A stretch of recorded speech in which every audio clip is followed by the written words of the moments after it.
একদিন ঝুমুর বিড়াল নদীর ধারে হাঁটছিল। হঠাৎ সে দেখলো একটি সোনার মাছ ঝলমল করছে। আমাকে ছেড়ে দাও, আমি তোমায় সাহায্য করব। ঝুমুর বিড়াল মাছটিকে আবার পানিতে ছেড়ে দিল। মাছটি জাদু করে আকাশে নরম বৃষ্টি নামিয়ে দিল। বৃষ্টিতে ধানের ক্ষেত ভরে গেল। গ্রামবাসীরা আনন্দে হাসতে লাগলো। ঝুমুর বুঝলো সদয় হলে ভালোবাসা আর আশীর্বাদ নিজেরাই ফিরে আসে।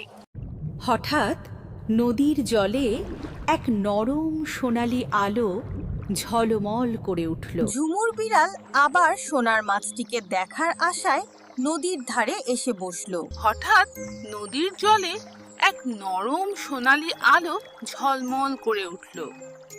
সোনার মাছ ভেসে উঠে বলল, ঝুমুর, আমার তোমার একটু সাহায্য দরকার।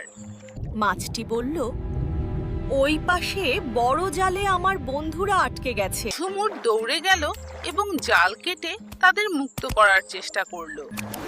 অবশেষে জাল ছিঁড়ে গেল আর সব মাছ খুশিতে লাফাতে লাগলো। তোমার দয়ার জন্য এটা তোমার উপহার। হাই বন্ধুরা, এটা ছিল one word one world AI ফ্যামিলির গল্প। আরো সুন্দর সুন্দর ভিডিও দেখতে হলে সাবস্ক্রাইব করে ঘন্টাটা টিপে দিও।